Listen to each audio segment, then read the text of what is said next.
that was the first time, it was one of my first few clients where I'm like, I could do this. I can be a smart person. I'm a real boy. Yeah. Welcome to the Business Growth Masterclass, where business growth is made simple. I'm your host, Albert Gillespie. And I'm your co-host, Kellen Ketchersid. Join us as we bring you stories from business leaders so you can learn from their wins, their losses, and everything in between.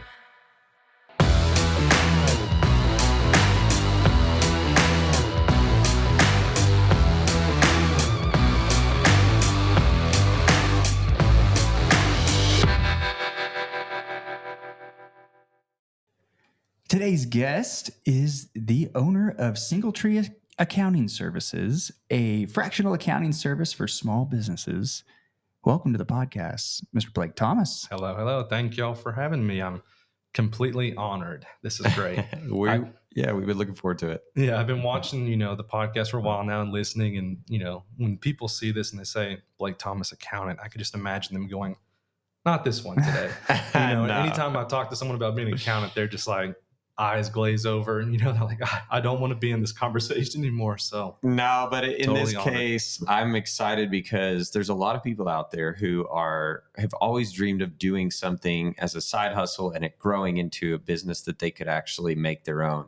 And so for today's episode, I would like to start right up front by telling people that you're living that dream, and you're in progress on it. It's not like you've made it all the way where you want to be, but who has? So we're excited to get into it. So I guess you've already alluded to it, but tell our listeners a little bit about what you do. Yeah, so I do fractional CFO and accounting for small businesses here in the local Lubbock area. I kind of think that my mission statement is I bring balance to small business owners by taking their financial statement confusion and turning it to clear, actionable items. So many times people see their financials and think, oh yeah, there's numbers. Great, but they don't know what a margin is, or they don't know what their fixed costs are, their variable costs. So that's kind of stuff that I like to walk through with my clients. And, again, by giving them the tools to improve on their, their margins, and then hopefully that turns into more sales. And then with more sales, keep that margin steady and, profit all around. That's the goal, is more profit. So that's one of those things you don't learn in business school, or you don't learn in school. Right. And so many business owners, it's like, it's kind of taboo. There's kind of like shame attached to that. You're like, of course I know how to balance and spend money. I know how to do that, but it's a completely different tool, a completely different skill set to be able to look at a profit and loss, and look at a balance sheet, and look at a statement of cash flows, and understand the story that it's telling, and what does that mean for your day-to-day business operations. Yeah, and even if you did get it in school, we all know what it's like to,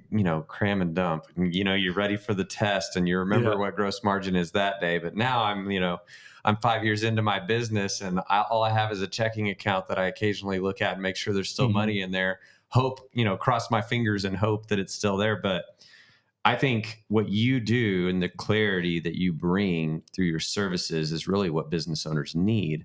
So can you tell us a little bit about when you bring someone in and you onboard them, because I know this is different for each type of business, right? So how do you set everything up for them to understand their numbers? There's a lot of hand-holding those first few months.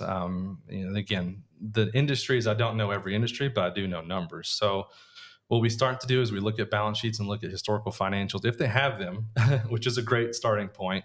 We'll look at them, and then we'll kind of try and read the story and see where the numbers are flowing, how vendors are categorized, where the historical trends are. And then, like I said, a lot of hand-holding. We kind of go through, you're spending a lot of money here. Tell me about this. What do you normally buy here? What are your margins on something that you would buy here? And that kind of, like I said, it's a lot of hand holding. It goes very slowly those first few months. But once you kind of get hey, here's how we do things here. It's a very quick after that. After a few months, there's very little interaction between us on a daily basis. It's more just, hey, at the end of the month, here's some transactions that, I didn't quite understand. So how would you like me to kind of put this into your financials to make it more clear? So. Yeah. And I think maybe reassuring to the listener and the small business owner who's just doing it by themselves right now, is so much of it is just upfront work. Mhm. Getting in there, having the conversation, going down each line item by line item and understanding, the who, how, and where and Yeah. why. And, and then once is set up, it's so much easier Yes. moving forward that, hey, these 5 moves Mhm. control profitability. Yep. And I need to watch out for these 2 things at all times. And so much of it is just, it's going to take time up Yeah. front, but then moving forward, it's not that big of a deal. No, and there's no shame either. I mean, to say like, oh, people always come to me, oh, I don't even want you to see these. I'm like, no, it's okay. I've seen bad. It's okay. We can make this work. So there's really no place that you're too far gone. And we can certainly sit down. Like I said, it may take a few weeks of meeting once a week or something just to kind of talk through some things, or phone calls are pretty common. But after that, once we've got our process and procedure in place, it's very simple. Well, it's so nice to have a guide, because we all wish we could be good at these things, but as a business owner, many people are not. They're good at plying their trade and whatever it is that got them excited to start a business in the first place. So you need that person to come alongside you. I'm curious to hear about how you got into this in the first place. What was the moment that you said, this is something I could be good at, and I could enjoy this? Yeah. So, I used to do public accounting in Dallas, and that was back in 2015. And people had said, there's things like, traveling controllers. And we're like, what? Like, you could work for multiple companies? So I thought that was crazy. But then, moved out here, and a friend of mine who was my buddy at the firm had started a very similar program. And he's like, it's easy. Well, it's not easy. You can do it. You have these skills that, like you mentioned, business owners don't have. Mm-hmm. You have that education. So why don't you just offer it? So I started doing that, and it took several months to get my first client. I think I started it in April of 22. Okay. And I just had to keep putting money in the business because I was paying my insurance premiums. I was having to cover the few costs I did have before a client. And I was like, man, maybe this isn't what I should be doing, because I'm not getting anyone. And I was posting on Instagram a lot, and finally, I started getting clients. But that first real, hey, this was helpful. A client I picked up a couple years ago, I was going through their stuff. We were chatting, and I was like, man, you're paying a lot of penalties on your sales tax. Like, for people who don't know, if you pay sales tax on a monthly basis and you forget, they nail you pretty good. And I can speak from experience. I've paid $5,000 in penalties in 1 month. So, Wow, it happens. And that was a long time ago. I haven't made that mistake since then. I was like, hey man, you're paying hundreds of dollars a month in penalties. Like, that's what's going on. And just like every other business owner, man, I'm busy. I'm focusing on this. I got this going. I said, okay, let's work up a procedure then for how we get this paid on a regular basis. So, I sat down and talked to him, said, here, let me do this for you. And then we get it taken care of on time. So we started doing that. Ever since then, he hasn't missed a payment, which is great. And what's really crazy, and to answer your question, the fee he was paying me to help him was how much he was paying in penalties. So immediately You paid the for savings yourself. were right there. Yeah. And then everything else is you just cherry on top. So that was the first time, it was one of my first few clients where I'm like, I could do this. I can be a smart person.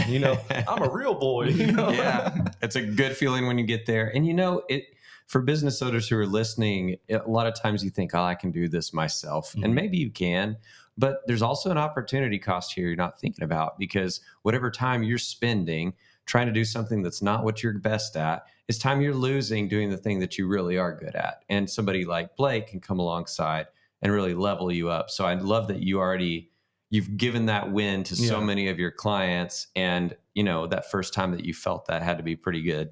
So, and then these business owners, they're good at what they do, and that's how they make money. But they're also spending time with their families at night. So if I can take away from the time they're spending with their kids, their friends, that's a huge win for me too. Like, I feel like that's more valuable than the money you're bringing in, is the more time you can spend with your kids. Absolutely. Well said. So we alluded to this earlier. You have a full-time job, and you are building this on the side. This has been a side hustle, and you're getting close to the jumping off point. Maybe tell us a story of how you've built this on the side, and kind of gone through the harder times to build basically a viable business. Well, it's what helps is, my main hustle, what I like to call, my 9 to 5, it's in a completely separate industry. So I feel like, there's a lot of discussion on LinkedIn about CPAs at a firm starting their own firm at the same time, and whether there's, ethics involved there, because, you'd be stealing your own clients. But luckily, the business I work for is, it's a 180. So Yeah. I feel better about it. And there was full disclosure, when I started it, I was a new dad, and I thought, hey, I want to start preparing something that maybe one day I can have my kid work with me, or my kids. So I kind of went to my boss and said, hey, I've got this skill that's kind of useless in 9/10 of situations I'm in. I'm good at it at work, but I can't go help people, So why don't I go and start at the time, just a bookkeeping business? And like I said, the full disclosure helped. They were understanding. They're like, we get it. If you want to help some people on the side make a little money, we're not going to stop you. I read through my employment agreement to make sure there wasn't a moonlighting clause, and there wasn't. That's So good. we're good. So do that. But yeah, I feel like as long as you're not in an industry where you're competing, the full disclosure is helpful. And you're going to get the question, so do you not want to be here anymore? Mm-hmm. And it's not necessarily that. It's just, hey, I just want to make sure that I'm doing everything I want to, and kind of using all the skills that I have. And, I had some capacity just, with salaried employees and, the 40-hour work week. Like, technology has made it to where the 40-hour work week is not kind of the same anymore. Like, I can do my job in less time. And I said, hey, I've got some time. Yeah. I do it at night. I won't, take time during the day from this. So Right. that was a big thing, is kind of setting the boundaries, is like, hey, my main hustle is the priority here. And my clients have been very understanding, because when I go and meet someone, like you mentioned before, that onboarding, I'm up front and I say, hey, I have somewhere to be during the day. Right. But if you need a phone call, like, I can answer a phone call. If you need something quick, I can do something. But most likely I'm doing this at night. So if you're okay with that, we can work together. And so far, all of them have been amenable, and they've kind of like, they joke with me like, would you stop emailing at 11:30? I'm like, hey, listen, That's my only time, I've got man. a baby crying, I'm feeding her, and then, I'm typing these emails. It is what I do. Well, the hard work that goes into that is so much. Like, there's so much we could say that we respect about that. But the thing I would like to highlight from what you just said is being above board in all of this. And that's just the best way to go, because your employer is going to appreciate that. Like you pointed out, you might get the question like, why are you still wanting to be here, and that sort of thing. And being ready to answer those questions, also being smart enough to look through your contract, make sure this is not some violation of terms and all of that. But I think in the end, if somebody's out there listening and they're thinking about starting a side hustle, being upfront and honest in every aspect of this journey is really going to be, it's going to be a long-term thing. And you want to do things the right way, thinking about your reputation as a business owner as well. So I really appreciate that. Well said. That, because there's so many entrepreneurs that it started as a side hustle, right? And you're 9 to 5, you're making a living, but you're 5 to 9, you're building a life. Yeah. And I appreciate you being open and honest, and putting in boundaries, because that is important. You don't need to be robbing from someone who's paying you, someone who's taking care of you, who's taking care of your family, providing benefits. Like, you need to honor that. And I love how transparent you were in that process, and our listeners, like, that's super important. Yeah. Business is a big, small world. Yeah. That people know. They know what you're doing. Yeah. And word travels fast, especially in West Texas. Yes. Absolutely. And so I admire you for doing that, and well said. Well, I think it's easier too, because we're kind of in a generation now where side hustles are pretty not common, but it's not like it was back in the day when you had a pension and you worked 40 years for a company. You would leave here? Why? Like, no, like, everyone sells knickknacks on the side of the road now. I mean, that's a side hustle if you want it to be, and then it can grow into something. So it's more common now, I think, maybe with our generation, that, hey, everyone's got a lot of, rods in the fire, and, whatever works for you works for you. And it's not always going to go smoothly, which kind of gets to what I wanted to get to next. Cause I know you already alluded to in the beginning, it took several months to even get that first client. Can you tell us a story about a time when you were just feeling like, I don't know why I'm doing this anymore. Was there a point where you were like, this side hustle, staying up late, all this that I'm doing, is it worth it? What was that like? Well, in the world of accounting, there's usually a lot of deadlines and a lot of deadlines that line up with each other. So I think it was maybe like last tax season, I had, just short, finish up some monthly financials, finish up some project. And, I don't do taxes, but, you need to have financials ready by a certain time. Mm-hmm. And I remember just thinking, sitting in my car one day, like, I can't do this anymore. I'm staying up late every night. I'm doing this. I'm stressing myself out. I'm worried that I'm doing something wrong because what's the word? I think I brought it up to y'all before, but like the imposter syndrome just flares up so fast in me. Yeah. And it's like, oh my gosh, I've got 7 things I have to do before next week. I don't know how I'm going to do it. And I seriously just thought, like, I'm just going to call everyone and say I'm done. I just don't want to do this anymore. This is not fun. But I just remember just one foot in front of the other. I don't need to go for a home run today. I just need to get on first base. So let's find the project that's the easiest to knock out, like your debt snowball or something. Yeah. Like, let's find something that's easy to do, to get it done now, to just take it off that to-do list. And that's how I get through most of my deadlines now is, all right, let's stop, triage, and go, I've heard so many business owners tell things that are similar to what you just said, those moments where you're like, why am I doing this? I just want to quit, or I'm going to call in sick today. And so much of success is just showing up daily and putting in the work, even when you don't want to. And there's nothing sexy about what I'm doing today, but like, I'm going to show up and I'm going to do that work. And then, you stack up enough days like that, and all of a sudden you look around and, hey, I'm in a different situation. So I totally respect that willingness to just keep grinding. Mm-hmm. So as you are, one of the things we haven't gotten into that I think is interesting, or your story, you have a confluence of all these different business experiences. It's actually coming from your 9-to-5 job that is going to help you build this side hustle. Without getting into too many details, I would just want to share with our listeners that you're currently in that role. Y'all are going through an acquisition. Yes. And I wanted to know what it's like to be on that side of things when you're in a company that's being acquired, and kind of what have you learned from that experience? Yeah, we're a few years into our private equity ownership. We were locally owned before. When I started, when I interviewed, it was a local run shop. When 2020 happened, everything went crazy. We were very fortunate to get purchased by private equity right in the middle of 2020 in the summer.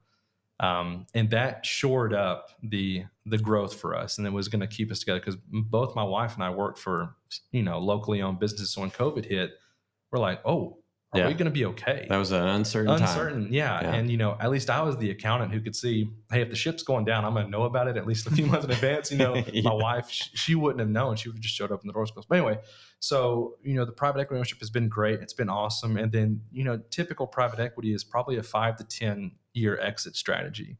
And that's normal. I mean, it's you don't usually see kind of these boutique firms hold for decades. It's, we want to take you, grow you, and move you on.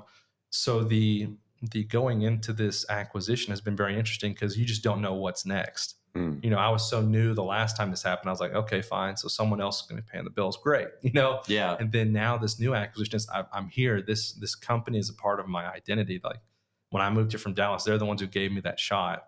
And so it's a little nerve wracking to be like, what are these new people going to be like? Yeah. Are they going to be cool? Do they like football? Do I talk football? Do I not talk football? So there's the uncertainty. And then it's when that process starts, like, well, shoot, do they need a director of accounting, or do they already have the accountants? Yeah. Like, am I going to be replaced? Yeah. Is my name circled on a list somewhere? Like, hey, you guys don't got to worry about this guy. So do you think somebody should ask that question right up front whenever they're being, going through this process? Or do you think it's better to kind of hang back and read the tea leaves? Like, what's the advice you give? If you're in the know, which, a lot of acquisitions, they can fall apart right before the pen hits the paper, right before that close date, it could fall apart for a myriad of reasons. If you're in the know, it's always great to know where you're going to be. If so you can plan. You can plan. I mean, this is, private equity is about profit. They, some private equity firms will be like, hey, we're here for the people. Hey, they're only in the business of private equity to make money. They're not here to make people happy. Well, they're here to make people happy through profit, Making money. yeah. So you just want to know that there's the potential that if private equity is involved, that there may not be the need for you if that need were to arise to be to remove you. So it's definitely something that if you're in the know, you just want to ask, like, hey, I understand that I'm a cost center. I'm not a revenue generator. I cost the company money, but I give you guys financial reports and in return. So am I needed still? And hopefully they would tell you the truth, which if you're working for someone who would lie to you, then maybe you should consider working somewhere else. Yeah, exactly. Yeah. And I would add to that, like, all business exists to make money. Right. Yeah. And There's nothing bad about it. Yeah. There's nothing unique about private equity. And I would say they're buying a business, right? And they're buying this well-oiled machine. Yeah, where it's an investment. Yeah, where there are key employees, key processes, people who know how to make the thing, to do the thing, and they want to keep them. Mm-hmm. They want to. A lot of times, the strategy is, how do I align their pay, align their incentives and bonuses to make this thing more profitable? But maybe there are some positions that private equity company already has at scale, and it might be a lot of administrative type work, and having those conversations and being open with those conversations, I think is really important. Mm-hmm. What I've seen over the years is, especially when there's uncertainty, people can assume the worst. Yeah. They go home, they stay up all night worrying and fretting and start looking for another job. And maybe the best opportunity you could ever imagine just fell in your lap, and you just have to ask the right question. Yeah. I'm sorry. I would just say, another thing that this kind of brings us back to is, if you've already got a side hustle established and you've already laid the groundwork, and now you find that your business is about to be acquired, I feel like there's probably less panic in you than the average person at the company, because it's like, I might be able to just lean harder into this thing I've been building. So would you agree with that? Has that been your experience? Or? That's probably part of it. I think I started this business right after our first kid. So I was like, like I said, I want to build something maybe for him to grow into. But then it was also like, if something were to happen, not only do I now have a wife to take care of, I have a child. Yeah. So I want to make sure I've got, some hedges going on. Just, if something were to go down, I can rely on this. And to go back to one thing that we were talking about before, the question of, what do we know about the new buyer? Am I going to stay on? Well, like, another important part of being a manager and being a leader in the area is, like, are my employees okay? Yeah. So I want to know, do I have a job? I guess I'm selfish. I want to know, hey, am I taken care of? Okay, good. What about the people who report to me? Because I really don't want to have that conversation where I say, hey, thanks, but these guys don't want you, so you got to go. And that was very important. The new buyers were like, we get that. And we've bought companies with 2,000 employees and not let go of a single one. So they're very much we want to buy you. You said earlier, you're a well-oiled machine. Like, why would you come in and spend all this money and then say, thanks, but you guys got to get out of here? Right. Yeah. But having that side hustle definitely alleviates some of that stress and uncertainty. And yeah, I'm very thankful for it, because, like, I know that if I need to, I could rely on that for income replacement. So. I love going back to what you said earlier about this generation. Everybody has a side hustle. And I think maybe it's from Rich Dad, Poor Dad. I know it's a Robert Kiyosaki concept, is people think of entrepreneurship as being super risky, as being, these gamblers, these people that are betting the farm all the time. In reality, like, being an employee is also really risky. Yeah. Because if you lose your job and the economy is bad, what do you do? And I think it's well said, like, our current economy is very dynamic. It can change. I mean, there's always a new technology, Moore's law. Technology doubles every couple of years. There's always something new, and it continues to move faster and faster. And how can you take hold of that and seize the opportunity in front of you? And a lot of it is like developing that skill set, developing that entrepreneurial mindset and skill set to be able to navigate that, to generate sales, to run a business, is the new economy. Yeah. Yeah. I So think Rich Dad Poor Dad, my favorite quote out of that book is accounting is like watching grass grow. I was like, yep, I can see that sometimes. I know why people don't like this. He talks in absolutes and has Yeah. some really strong opinions that, you got to take with a grain of Yeah, salt. no, I thought you were going to come in with like a second half to that quote, but it just ends there, I No, guess. it's like it's about as exciting as watching grass grow. So Yeah. I thought you were going to be like, but it's, no hey, more. I should do my duty as a CPA. Like, hey, accounting is a great field. It's an awesome opportunity. I'm not kidding. Like, if you looked at the average age of a CPA or an accountant, it's near retirement at this point. Yeah. The accounting field, unfortunately has not kept up as starting salaries, has not kept up with the cost of education. You talk to your grandparents and they're like, well, I worked part-time and I paid for my college. Like, that's not happening today. People are taking out $100,000 loans for college. So that's the unfortunate side of the economy, is the college has cost so much, and the starting salaries, and just for just about any industry, the starting salaries are not keeping up. But accounting is a great opportunity for anyone who would be looking for a career choice, or maybe even an experienced person who's like, I want to go back to school and learn something new.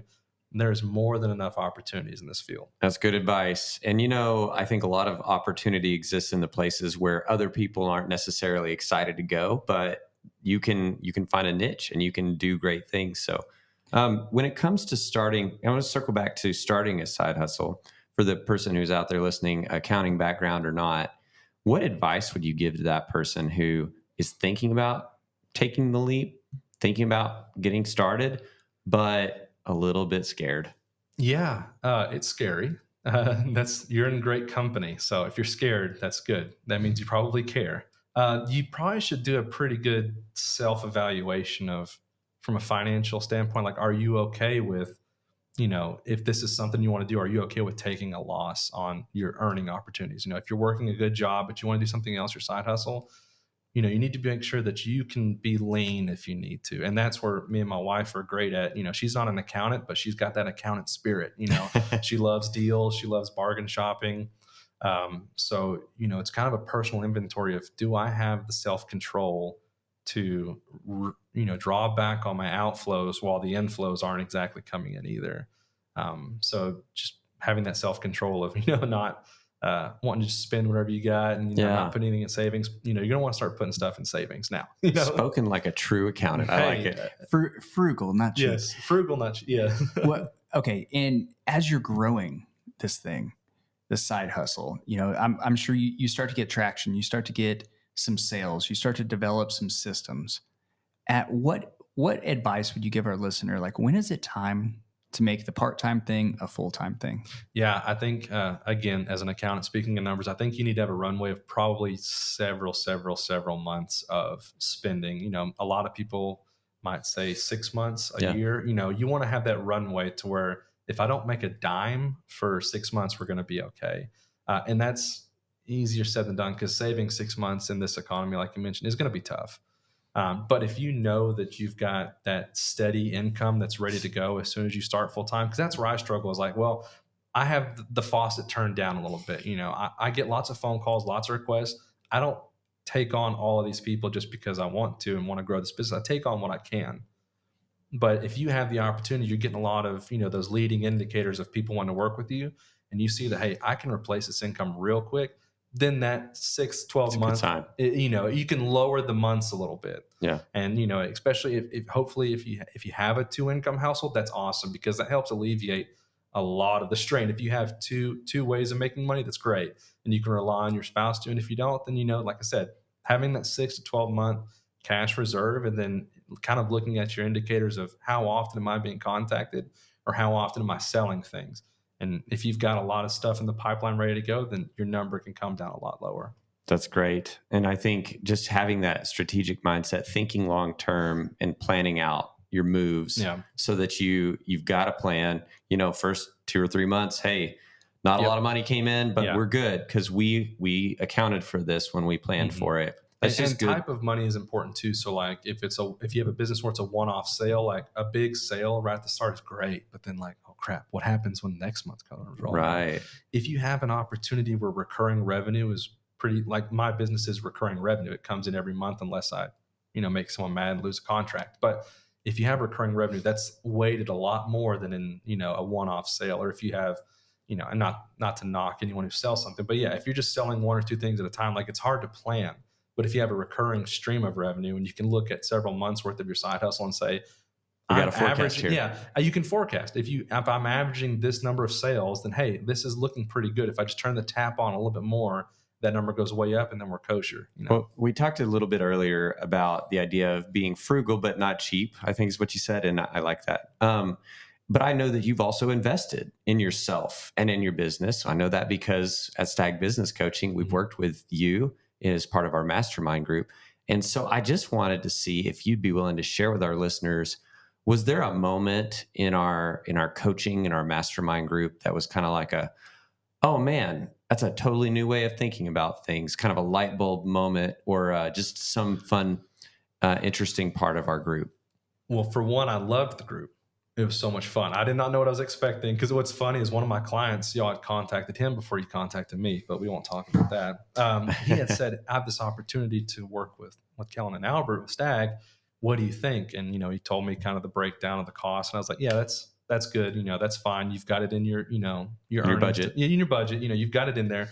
That's perfect. Well, then, I get contacted. I'm like, yeah, let's go. I've got it too. I've got the room in the budget. And, as I've explained in our meetings, like that imposter syndrome is what keeps me up at night so often. Like, I still think after a decade of doing accounting, passing the CPA exam, getting clients, I just think they're going to find out I'm a fraud one day. What happens if they find out I'm a fraud? That scares me. So By the way, he's not. I'm not a fraud. Listening, he's not. Anyone listening, I'm not a fraud. Getting into that room with all these business owners that, man, they took that risk and they said, I'm passionate about this and I want to make a living off of it. I mean, that inspired me more than anything to be like, I can do this. I have the same passion they do. I'm just in a different place in my journey on business. These were all established business owners.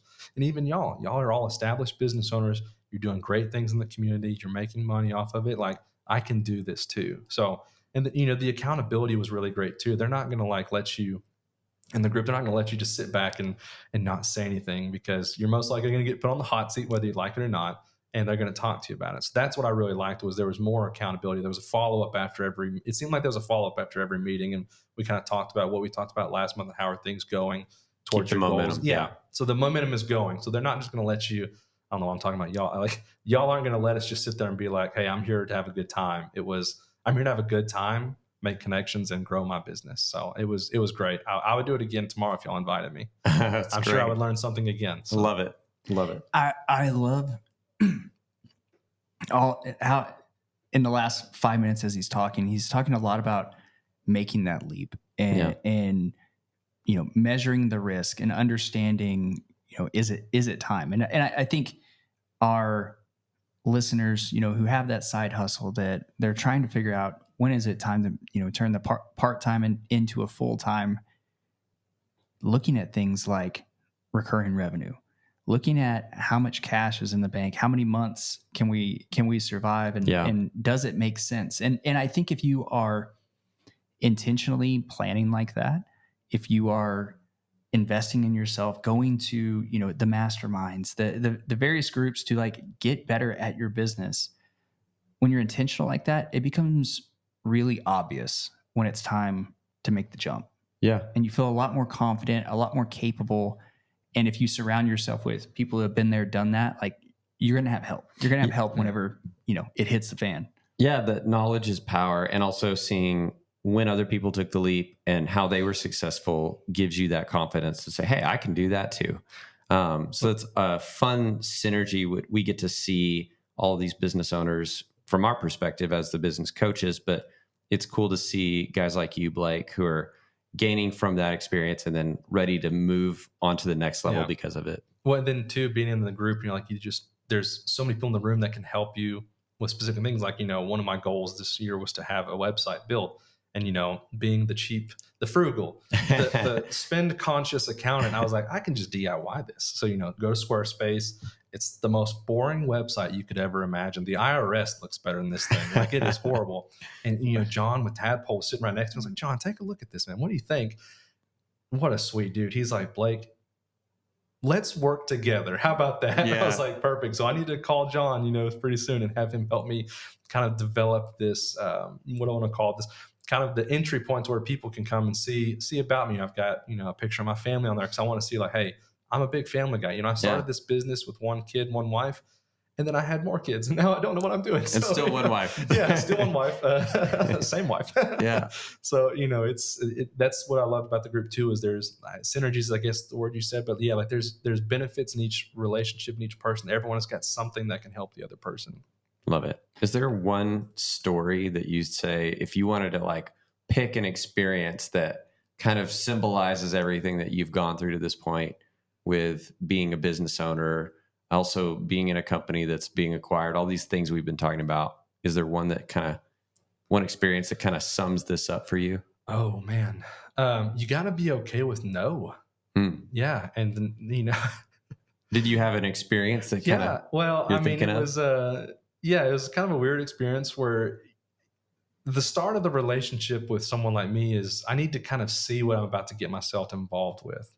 Um, and so I was talking to a business and I was like, hey, normally what I see is either provide me bank statements or you can add me as an accountant on your QuickBooks and I can just kind of flip through and see how things are looking so that I can, well, for one, I want to make sure you can afford me. That's pretty important is like, hey, don't sign up for me and then you can't pay me. So I need to know that. And then two, how much work am I getting myself into? Kind of what are your recurring entries I have to make on a monthly basis? What kind of volume of transactions are you dealing with that would need someone to walk you through? But this can be invasive for a business owner. It's almost like a turn your head and cough moment if you're a business owner that's never had this before. Yes, that's what happened. This was pretty early on in my career doing this. And they were like, I'd rather you not do that. I was like, oh, okay. How do I know what I'm supposed to, how do I quote you? Like this is standard operating procedure for any type of bookkeeper or fractional CFO is to kind of see what they're getting into. They're like, yeah, we don't want you to see our stuff. I'm like, okay, well, it was a pleasure meeting you. I'm going to go home and cry now because clearly I've done something wrong. So it's the fear of rejection and being okay with being rejected. Yeah. Because not every dollar is like when I first started off, I was like, anyone who wants to work, let's go to work. Let's go to work. I'll price my stuff as cheap as possible.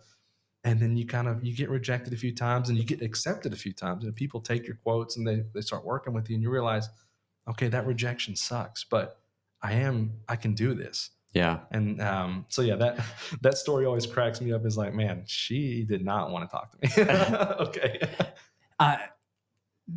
That is something that all business owners go through is initially when you're getting started, like you're going to go on a date with anybody. Anybody who will say client yes. will do. The wide net. Yes. And as you get established and understand, what does the ideal customer look like? What is that ideal interaction? How can I best serve this person?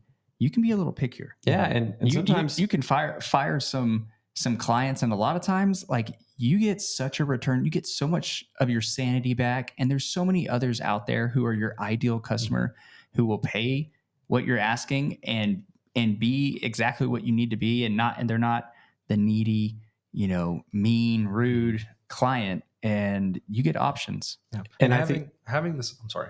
Go ahead. Having the successful business is helpful. Like obviously someone that can afford someone is great, but it's also like you mentioned the relationship of that business owner. Like I want to be your friend. Like we're going to have some difficult conversations throughout our course, but like, I want to be your biggest cheerleader. Like I want to, see how you're doing, see how you're growing and ensure you want to motivate you. Like that's what I want to be as a friend. I want to be, an advisor. I want to help that. But like, I want to be someone that like, I send a Christmas card to all of my clients because like I want y'all to be a part of my family. Like I'm, it's scary. Like you mentioned, like opening up your bank statement so that you can see what are you crazy? Like who does that? Who sees my bank information? Who sees that? Like, well, your bookkeeper. Your bookkeeper. That's what it's supposed to be like.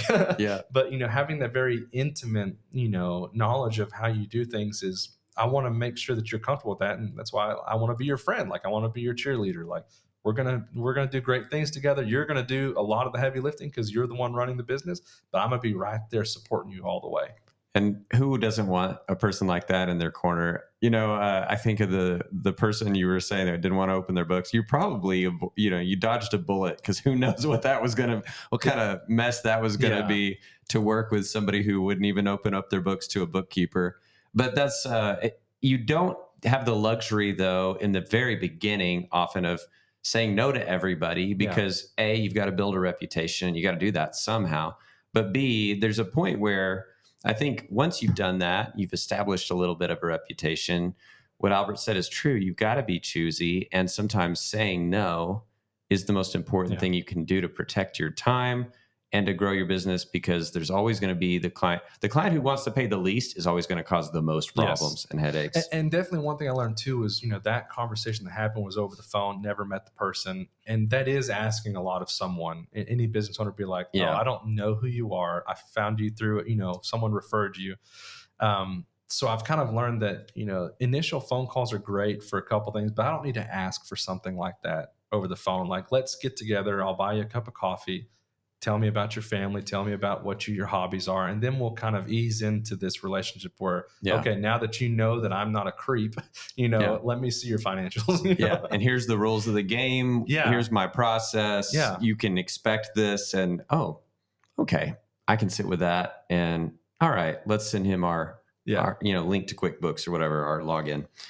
What are you most excited about for your future and for what's coming around the bend for you?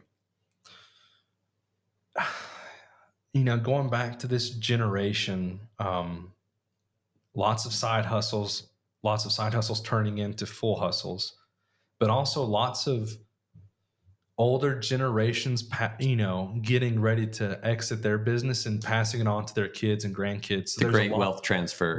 Wealth transfer. So you're seeing a lot of people who are baby boomers and, kind of getting closer to retirement age and thinking like, I've been working hard. It's time to give this to a new owner. And that's where I feel like I can help is, being a millennial, I can help other millennials understand like, hey, we talk the same jive. We know what we're saying when we talk about like family is more important. Mental health is super important. Yeah. I'm excited about that because we're about to see a whole bunch of people who are ready to get out of their business, transfer that business to someone who's in a younger generation.